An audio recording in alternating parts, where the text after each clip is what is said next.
This is Ned's NRL Unpopular Opinions with Gerald Yoyi, Oscar Panafix, Liam Fogarty, and Ryan Cook. Hello everyone and welcome to another episode of Ned's NRL Unpopular Opinions. I'm your host Ryan Cook, and joining me like he does every week, well, he's not even supposed to be here. It's Liam Fogarty. I'm very lucky to still have a job here, I reckon, after the amount of dud tips I'm steering the punters into. Welcome, everyone. Hello, boys. Hello, listeners. Hello, Ryan. G'day, Fogs. It's good to have you back, mate. Oh, it feels good to be back. To my left, film aficionado and the man with over 1,000 followers on Ned's open groups. It's Rugby League Writer's own Oscar Panafix. Do I really? 1.5 or something. You're Look doing at you flying, mate. How does that compare to some of the other?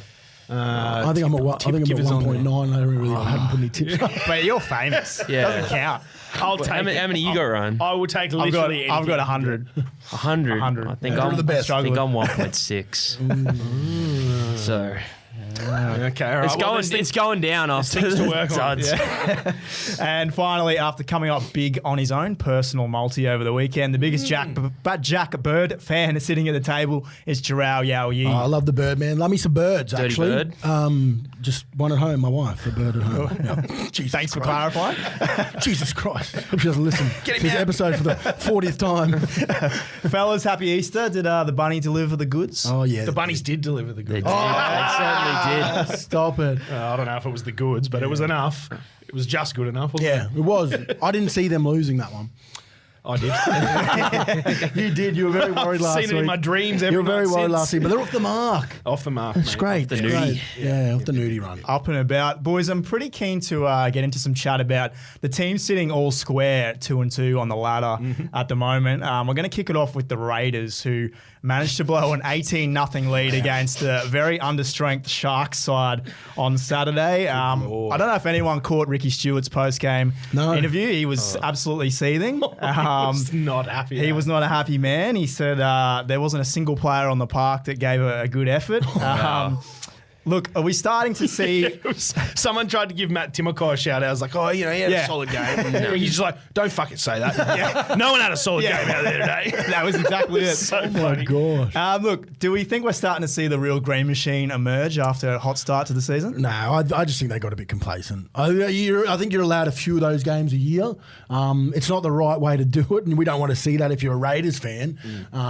They got out of the block. So I think there's, the game turns on one moment, and that's when they got that penalty that sort of switched the momentum. The Sharks kicked it downfield because they were under the pump after 18-0. So, I think, how do they keep getting through, and no one tipping them to be up there every year? Like, they've done it again this year. They started off great. They'll probably cruise their way through the year without us not even noticing and still finish in the top 8. The Raiders, Yeah. Like, I still think they're a side that they don't have a lot of fixing. Obviously, on the weekend they just switched off, and I think they'll be better for it. They dropped so much ball. Yeah, They dropped Yep. so But much pill. That was the whole weekend. Teams were my God. all over Was the it weekend. ever? There was errors everywhere. I don't know what was going on. It was very, very sloppy ball. The other team that I'm pretty keen to talk about is Manly, who had a pretty flat second half of the week before against Parramatta, cost them the win. And then we saw them, probably one of the biggest upsets of the weekend, coming off second best to the Dragons. Yes. Look, to me, I thought the Dragons were the better team for the full 80 minutes of that game. If you're a Manly fan, where are you on the panic index right now? Well, if you're Jared Timms, you're shaking in the corner You're a 10. at the moment. Nothing but great hair for Timsy. Yeah. Oh, look, I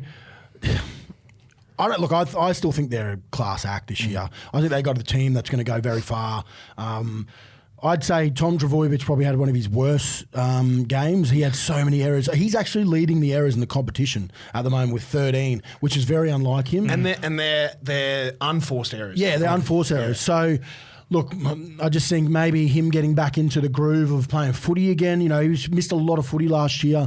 Maybe it's just taking him that little bit longer. He's human. We've seen him play some years that we just go, what the hell? Who is this guy, and how do we stop him? Well, they said on the telecast that was the first game he's played at Cogra in like 4 years. Well, there you go. Yeah. Like, not that I'm saying that means that's why he dropped 3 balls, but like you're saying, he's still finding his feet, getting some match fitness. And when they're on, they don't lose. They're not going to lose. So I'm not saying that he's the biggest person to make everything happen, but it just means that when he is going right, they are going right. So I don't think there's nothing to worry about for Manly fans as well. I think they're going to be thereabouts again at the end of the year. Yeah, I'm with you. I think they lost that. I think Manly lost that game rather than St George won it. I think they probably were the better side. Like you said, Fogs, the Dragons on the day, but like if Manly complete, 4 more of those good ball sets, I think they find another try or two. And I think it was really interesting watching Carl Lawton came onto the field for Manly at a period of the game where they spent a lot of time on the Dragons line. Yep. And it's just an interesting way of how sometimes interchanges work against you. Like Carl's really good when you're working through the middle in yardage. He's a good runner option. He's a strong defender, but he doesn't have the subtleties and the ball playing of Lachlan Croker. Sort of panics a little bit when he's close to the line. Yeah, right? he's just not a genuine playmaking dummy half. And I texted Jace at the time. I said, all right, if Lachlan Croker's on the field here, Manly scored 2 tries in that period. But yeah, wasn't to be. I'm not panicking on the Sea Eagles though. There are a few missed tackles there for Manly as well. The one thing Turbo did very nicely was that offload to find Caller in the corner. I don't know how he got that ball out. Lastly, I feel like we talk a lot about the Wars every week, but I think they're probably the team that's really clicking now, and we're starting to see their best footy emerge. We were texting during that Warriors game on Saturday. Absolutely outstanding first half from them, especially. Look, Wars, have they clicked into gear now, do you think? No, I don't think I think they're in third gear at the moment. Third gear, okay. Yeah, I think they haven't put together an 80-minute performance yet after 4 games played, and they're sitting 2-2. And so many positional changes for players as well. Heaps of changes in and out. They had 2 tough losses to open the year. Losing at the death against Melbourne. To respond after that, like Webby said at the time, Andrew Webster said at the time that they need to not get frustrated. Like they're doing everything right. They were sitting 0-2 at the time. Since then, they've grinded out 2 pretty ugly wins against the Raiders and the Knights. That to me is the sign of a team that's going to be there at the back end of the season. And that was my unpopular opinion. Actually, for this week, is Andrew Webster the next big dog coach in the NRL? Yeah, I didn't want to say I didn't want to use the term super coach. It's an unpopular opinion. Please. But yeah, Wayne Bennett's on his way out. He might have another club down in Sydney waiting for him, but Craig Bellamy, also Robbo and Ricky, their form over the last few years has been a bit mixed. I just am so taken by the way Andrew Webster's leading this Warriors side. For me, the 2 key takeaways are just how much he's improved fringe players at that squad. That's what we've said about Bellamy and the Storm for so long, right? Like Jackson Ford, Rocco Berry, Marcelo Montoya, Luke Metcalf, Wade Egan, Mitch Barnett, Dylan Walker, Taine Tuapiki. All these guys are fringe first graders or haven't even played at NRL consistently before. Who could probably walk into a lower side at the moment in the competition. To a lot of sides, yeah. So I just love the way that he's developing and progressing these guys. And then the main one for me at the moment, we all saw what Roger Tuivasa-Sheck did at fullback on the weekend. Outstanding, 27 runs, 270 metres. Webby is so resolute in the fact that Roger is their third choice fullback. To me, that is the sign of a coach that knows exactly what he wants in his squad. He's prepared to make changes when he needs to, but he knows the best makeup of this squad is with Roger at fullback, and he's not prepared to budge, which I think is just a sign of a coach that knows what he's doing. So you're not worried with Metcalf being out for a while now? No, they've got 2 5/8s that would be playing. That would be starting in probably 5 or 6 clubs. Yeah.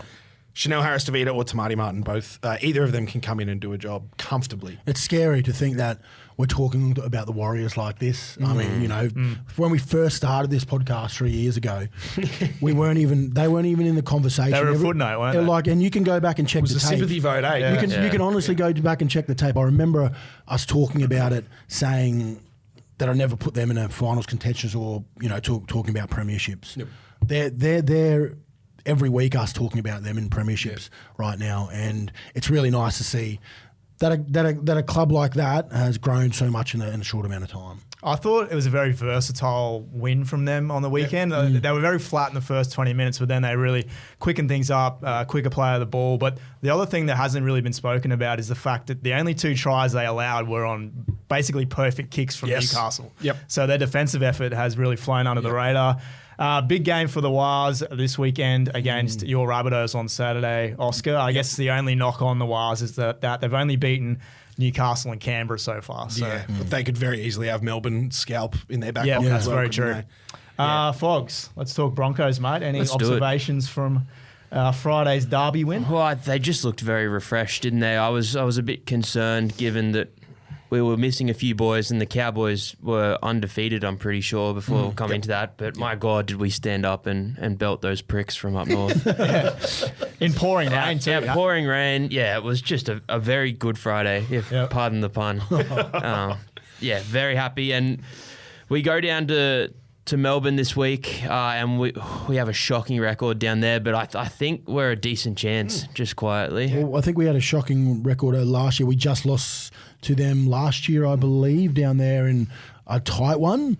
I believe so. Yeah. I believe we won in a tight one last year down there to try No, and... we lost. We lost it at the end. I was there, actually. No, that's what I mean. We lost Yeah. we lost to them. Mate, in a show tight me a one. club that's got a winning record at Amy Park. Yeah, well, ours is In the terrible. last 10 Ours Idiot. is- Choose my words better. And they've got some... I mean, obviously we're recording this at a time where we don't get the team list this week, but it looks like at the moment... Oh, it's ominous. Ominous, yeah. Well, they could get Cameron Munster back this week. Money, Which, Nass, Hughes, Joe Chan, Remus Smith. They're off the bye as well, so they're all fresh. Yeah. $1.60 for the Storm. That seems about right. We might talk about it a bit more in the offload, just Okay. quietly, Big Horse. Well, that is a spoiler. We're going to come back with the offload. All the betting trends from around the comp. This is the Offload. Well, since the show is run by a bookie, it's probably time we talked about some actual betting. But before we get into it, though, Oscar is back on the Neds blog with another in-depth article, this time discussing some of the biggest early season overreactions in your sights this week. Oscar, first up is Isaiya Katoa, who has looked very impressive to start the season for the Phins. Very impressive. Started round one in reserve grade. I think that was Wayne Bennett just doing love that how he does that. what only he knows how to do, because it's worked. Isaiah has one try assist from his first 2 games this year, but he's been involved in almost every single scoring action the Dolphins have produced. In their 3 wins so far this year, he just terrorised the Titans' right edge on the weekend. I spoke about Lockie Ilias a couple of weeks ago in terms of the fundamentals of halfback play. So your tempo changes when you're drifting across field, how you're straightening up and engaging specific defenders, where you're holding the ball, where you're looking with your eyes, all these kind of things. Isaiah is doing that like a veteran halfback.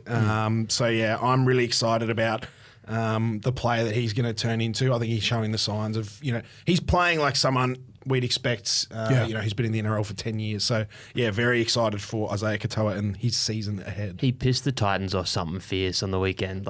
Were they mad? Famore chucked the shits and came out of the line and purposely hit him late because they were just sick of. When he was playing back, he did a double play back on the inside. You could tell that was just frustration. They were sick of getting cut to shreds. He's very good at straightening and getting at the line. Yes, there's not a lot of halves that will dive into the line like that because they don't want to be hit. Yeah. But it's obviously going to feel a little bit later in his career. But while he's young, he's obviously taken on that line and doesn't hurt as much. It doesn't hurt as much now. Yeah, he's finding those little pockets in the line where you can just, instead of engaging one defender, this extra little step, suddenly 2 or 3 defenders are turning in their hips. So, I'll do a video on him at Rugby League Riders this week. But, shout out to Isaiya Katoa. Just quickly, what was the feeling at Seabus on Saturday, folks? Because you were there with your old man. Yes. Yeah, they were up and about so early in the game, and the Titans scored really quickly. I think they're up 2 or 3 tries. 10-0, I think. And the Titans fans were going nuts, and Dad turned to me and was like, do these guys not remember how the Titans finished games? And I thought of the Titans-Dolphins game last year. I think they were up 26-0 at halftime, and that didn't go the way of the Gold Coast either. And then suddenly the momentum switched, and it was all the Dolphins and Dolphins 13 plus. Must be nice to go to the footy with your dad. It's good. It is actually. It's great. Moving on. Oscar, you sat on open groups yesterday. That's we don't know. This podcast doesn't have enough listeners to find your dad. Oh no, damn it! It's the first one of the year, though. It was about time. Yeah, we were due one. Sorry.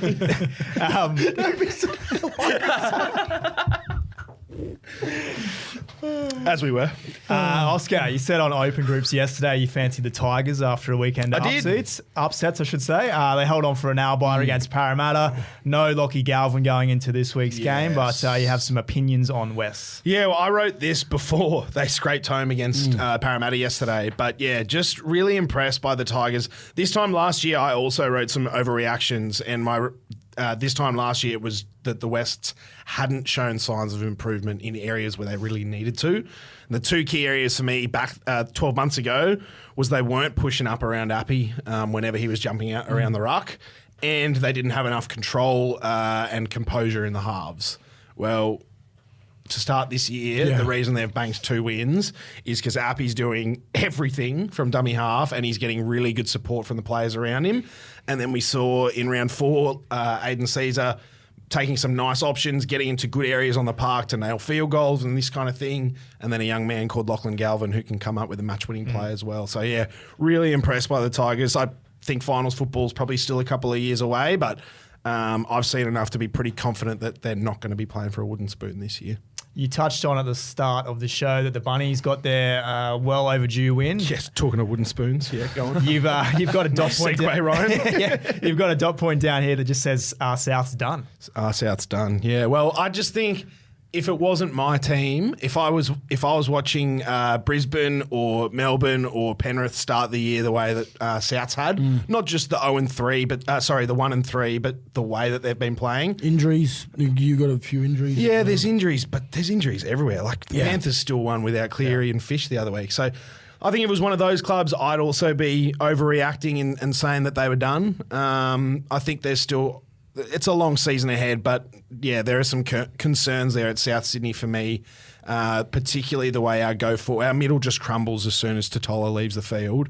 We've got no go forward. There's a lot of spaces in and around the ruck. Both edges are a bit testy, so yeah, it could be a long year for me and my Rabbitohs fans. Does sound like it. And finally, you're doubling down on your early season prediction on our first show that this will be the tightest competition yet. Yeah, I think we all agreed that it's going to be pretty bloody close this year.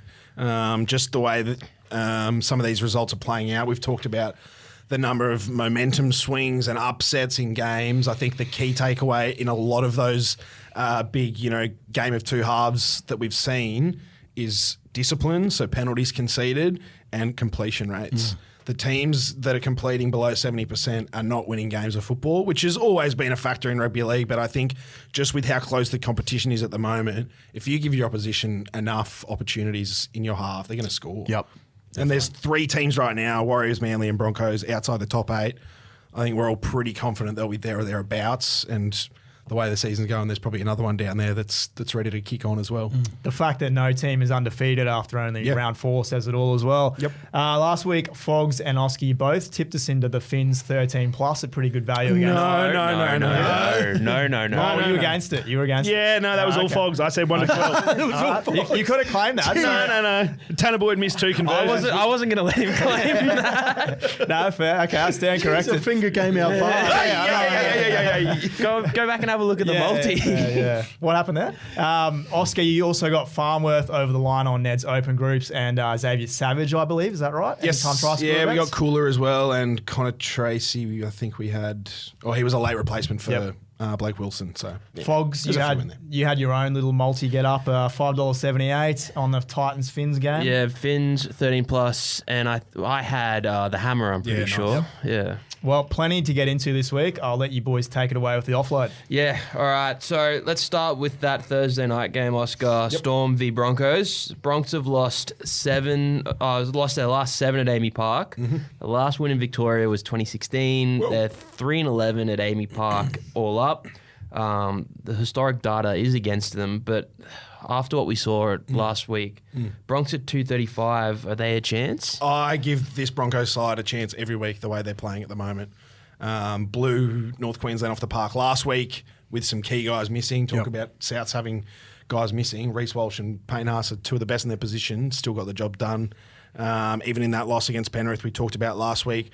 This Broncos team, every time you need someone to step up, it's one of your big players that are doing it. Yep. And to me, that looks like a team where everyone else is doing their job and putting you in a position to win games, and then it's up to your spine players or your star players to ice it. They're putting themselves into positions and they're finding ways to make the play. So yeah, I don't know if I'm backing the Bronx to win there, but I certainly give them a chance. That's one of your either team under 12 and a Either team half. by 12 and a half, surely. yeah, I like that. Yep. Yeah. All right. Looking at the Knights v Dragons on Friday night. Not the greatest Friday night game of all time, but I'll keep going. Surely this one stays close as well. The Dragons, $2.90. Do you like them here, or have you seen enough from Newey's 4 losses this year that backs them to be the favourites in this one? Yeah, I don't know. It's probably, I don't think Dragons will be that wide, hey. I know. I loved it. Yeah, you licked your lips. You're already on it, aren't you? Yeah, I did. I liked it. Yeah, I think Knights,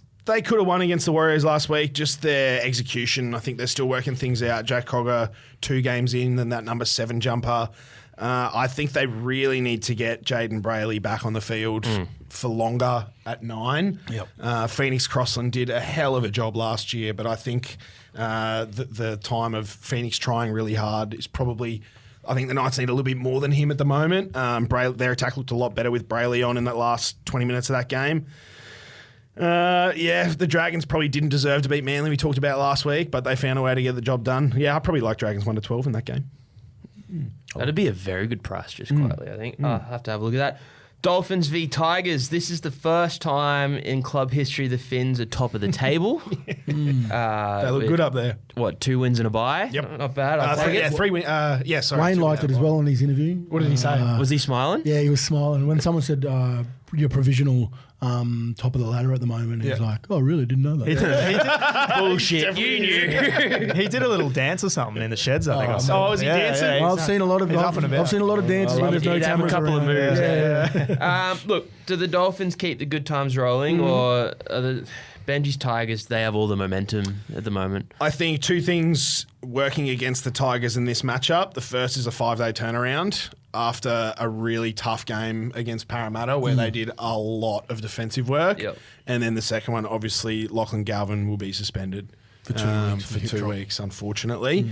If it was even playing fields, I'd probably back the Tigers, to be honest. But yeah, I think Dolphins 1-12 is a pretty good bet there. Yeah. I think they're $1.65 on the nose. And then Raiders v Eels. Who shits the bed the least here? Yeah, I liked the way you phrased that question.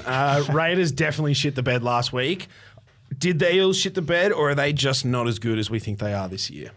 Yeah, I don't think they've been as good as they have been since going to a grand final. Getting pants. I just think they haven't sort of plateaued. They're sort of gradually going down. And yeah, I don't like them at all. I thought they ran out of legs. I hate them. That was it. Fuck those guys. You thought they ran out of legs? Yeah. Last but 20 minutes. Like they had so much ball on West's. That's 2 weeks in a row They now. looked desperate. They looked desperate at times. To find points? To find points. Yeah. They didn't need to throw Yeah. passes when they needed to. I felt like they just got really desperate thinking, fuck, are we really going to get beaten by the West Tigers here? That's what teams do. Like you can mentally ruin you. Yourself, so trying to find points, 12 minutes out instead of setting it up like they used to. Sure. Not having Mitch Moses there, that would have obviously slowed a lot of things down and get them a lot more calm. So And they got scored on. They got scored on early as well. Yeah, correct. Yeah. Yeah, it's a good point. I think we've talked a lot about the Eels at Rugby League Riders, like the good and the bad Eels. The good Eels is when they're playing really direct. Like, look at their forward pack, really. Regan Campbell-Gillard, Barlow. They got hard-running edge forwards. They've got guys through the middle that can offload. Like, when they're good, they're punching the middle, they're getting some offloads away, and then Mitch Moses is sweeping around or Gutho. But when they're the bad Eels, they just try and putt, like you said. And you got to look and you watch off the ball. Like Mitchell Moses is very demanding. Like I've, even talking to Corey Norman when he was at Parramatta, he hated playing footy with him because he wanted the ball all the time, and it was his way or the highway. So there's no one like that right now that are doing that. For him, we've seen Clint Gutherson jump in there at the end, but nothing like Mitchell Moses, how he can stay calm but also go, this is where I want to go and this is where I want to be. I can't believe I'm fucking talking about him like this. But that's just the way he plays his game. No, you're 100% right. And it showed on the weekend. Geez, Gutho was confident taking that kick, wasn't he? Moses hits that kick. Moses hits He that. does. One of us probably could have hit it. I'm not that crash hard on Para this year. I think I like Canberra to respond. We need to watch out on the team list. Zach Hoskins copped a HIA. Is Albert Hopewade back from that barbecuing accident? Not the barbecuing alone accident, just a genuine barbecuing accident. Whitehead, Cartwright. So there's some players there to come in and out of both of those sides, but I think at full strength I like Canberra over Parramatta in that game. Certainly a bit of value for the Raiders there, $1.70 against Para. And then lastly, Oscar, have you got any try scorers for me this week? Yeah, so the markets aren't out yet, filming on Tuesday morning, but I've picked up a couple of areas that I think we might see some tries this weekend. So the Cowboys left edge going up against the Titans right edge. Yeah, that's... throw a dart, I reckon. Yeah, I think so. He's the Either back rower, it'll be Murray Taulagi, Tom Dearden, Val Holmes, or Is that Nanai or no, that's Finay Fuiaki on the left edge there. The Titans' edges, they're both a problem. Last week we sat here talked about how their left edge had missed 25 tackles in 2 games, and then last week their right edge gets scored on 5 times. So I think on either edge the Cows, but yeah, I probably like their left edge. And also looking down the left edge for the Warriors, Ryan, I think you're picking the multi this week as well. Yep. South's edge defence also having a lot of problems. I think Whiten and Walker were improved last week on the left, but still working things out. And then on the right, Dean Hawkins, Isaiah Tassin, Tane Milne. I'm very worried about what Sean Johnson and Roger Tuivasa-Sheck do to that edge. So, looking out on the Wars left edge for points this week.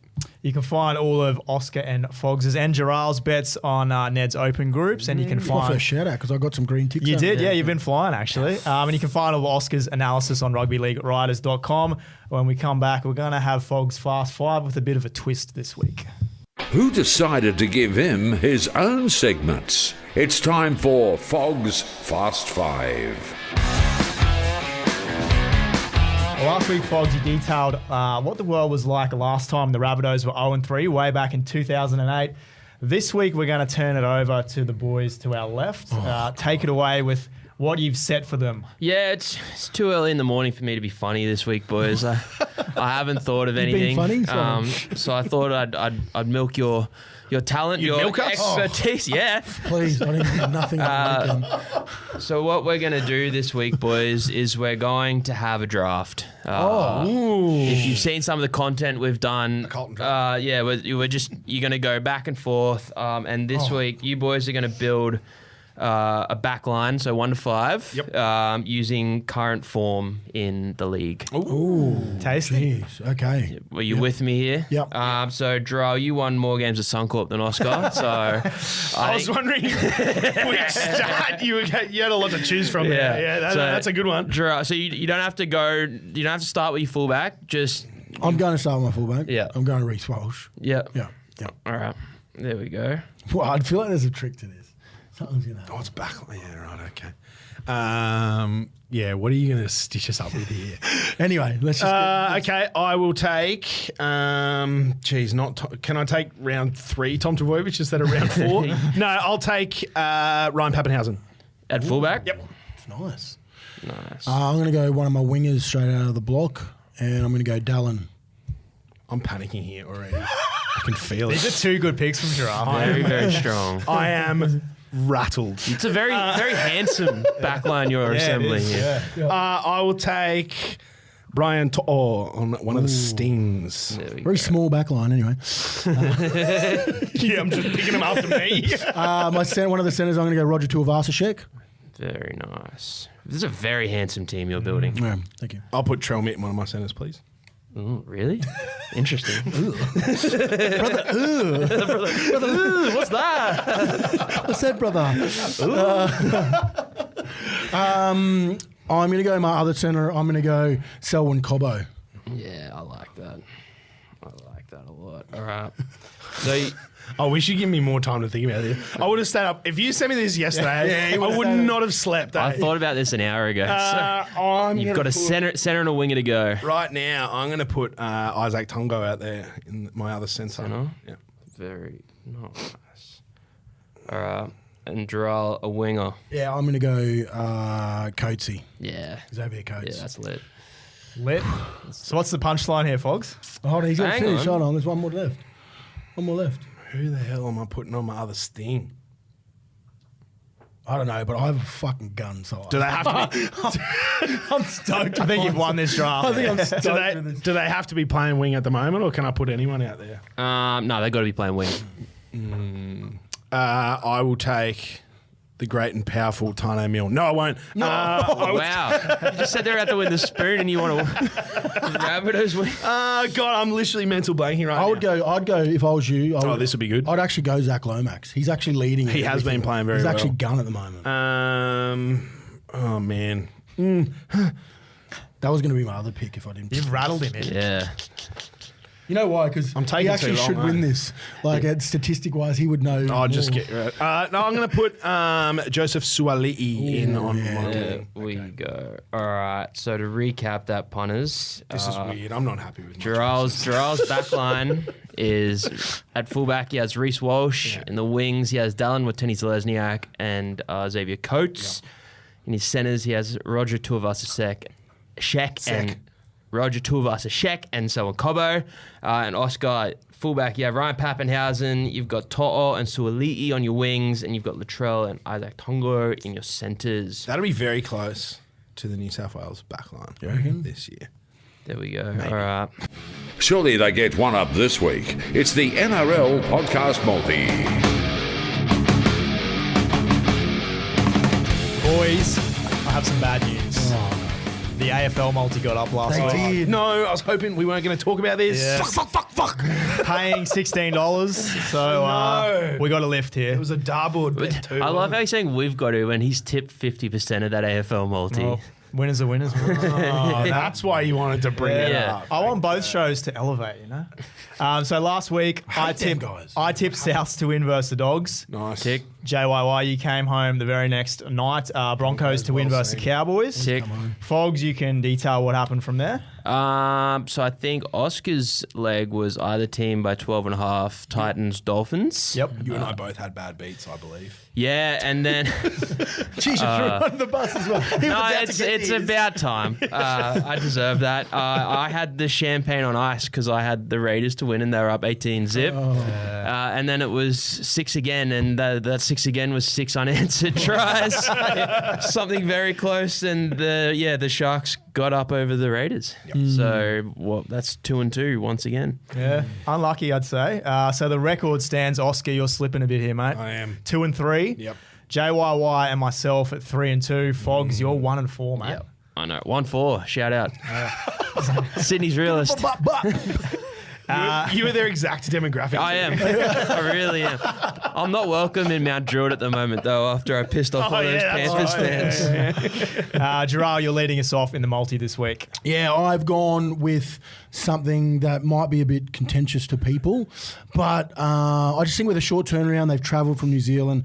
The Knights are coming home, but they played Sunday Arvo in New Zealand. Very short turnaround for them, Friday night footy. I've gone the Dragons to beat them. I actually don't think the Dragons are playing terrible. I think they can beat Newcastle at the moment.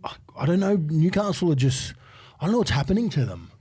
You know, and there is obviously a bit of I'm a bit nervous about, they got to get one off the mark, but you can't think like that when you're betting. You just got to look forward, and I think the Dragons will get down on the whatever you call that road that they drive down to on the Bruce Highway. No, I don't know what the fuck it's called. I think the Dragons will get the job done, and they're paying the F3, $2. I think, Sunny Coast. For $2.49. I believe $2.90. $2.90. It's gone up. There you go. Even better. Yeah. I've gone the Dragons. So I'm kicking us off this week. Could get us off to a flyer. I have gone the Wars at $1.78 versus the Rabbitohs. We've already spoken plenty about New Zealand. Who's next? Fogs. I've taken the Panthers to beat Manly this week. It's very rare you get the Panthers for $1.57. I think that's a pretty decent price. Well, it was even rarer you got them for $3 or whatever they were last week. Yeah. Missed out on that, but I think they'll probably pump Manly, so I'm just going to get them on the nose. Very nice. And Oscar, you're bringing us home on Sunday. Fins up. Yep. Back in the Dolphins. Tigers short turnaround. Missing Lachlan Galvin. It'd be a hell of an effort for them to win again. So, yeah, I like the Dolphins. So to recap, we've got the Dragons head-to-head, Wars head-to-head, Panthers head-to-head, and the Finns head-to-head. All head-to-head bets. all head-to-head. I like that a lot. Like going safe this week. I like it. Well, safer. Yeah, safe-ish. $13.37. Oh, Not bad for 4 head-to-heads, just quietly. It is. It's very good. Just loudly as well. Love it. You can find that bet in the special section on the Neds app. Boys, what are we looking forward to this week? What am I looking forward to this week? Oh, obviously, I think the Broncos and the Melbourne game is a huge one. It's always a big rivalry, big clash between both sides. A lot of Queenslanders in both sides as well. So, a couple of boys who have played for other clubs as well. So, yeah, I'm looking forward to that matchup over the weekend. Coaching this weekend? I am coaching this weekend at Sanford. Grading game, actually, if anyone wants to get down there. 5:30 start out at Sanford. They put in some very nice cold beverages and we'll put on a show for you. Get down there. Oscar, yourself? I am just looking forward to seeing. Yeah, I don't know. There's so many things. There's so many things. I'm looking forward to revising my back five 13 times over the weekend. I'm looking forward to seeing from the Rabbitohs' perspective how we replace AJ and what happens there, because there's been some interesting team list selections so far this year. Fogs? I want to use this last little bit to give a shout out to one of the number one listeners of this podcast. My old man announced he was hanging up the boots or the microphone even.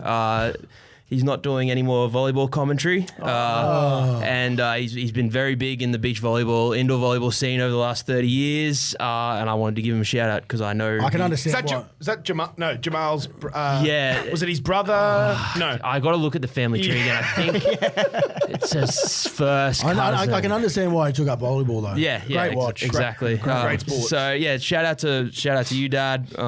What's your dad's name? Yeah. John Fogarty. Should we Shout get him out to on? John. Yeah, we've got to get him on. Sounds like he's got some good rugby league takes. I reckon he would, just quietly. John, if you've given up on your son, So have we. I need a father.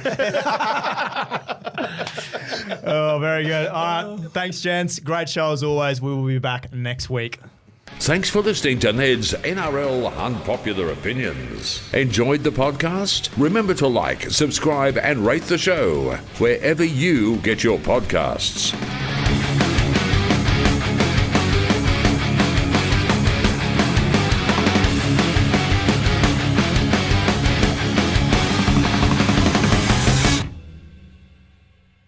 What's gambling really costing you? For free and confidential support, visit gamblinghelponline.org.au.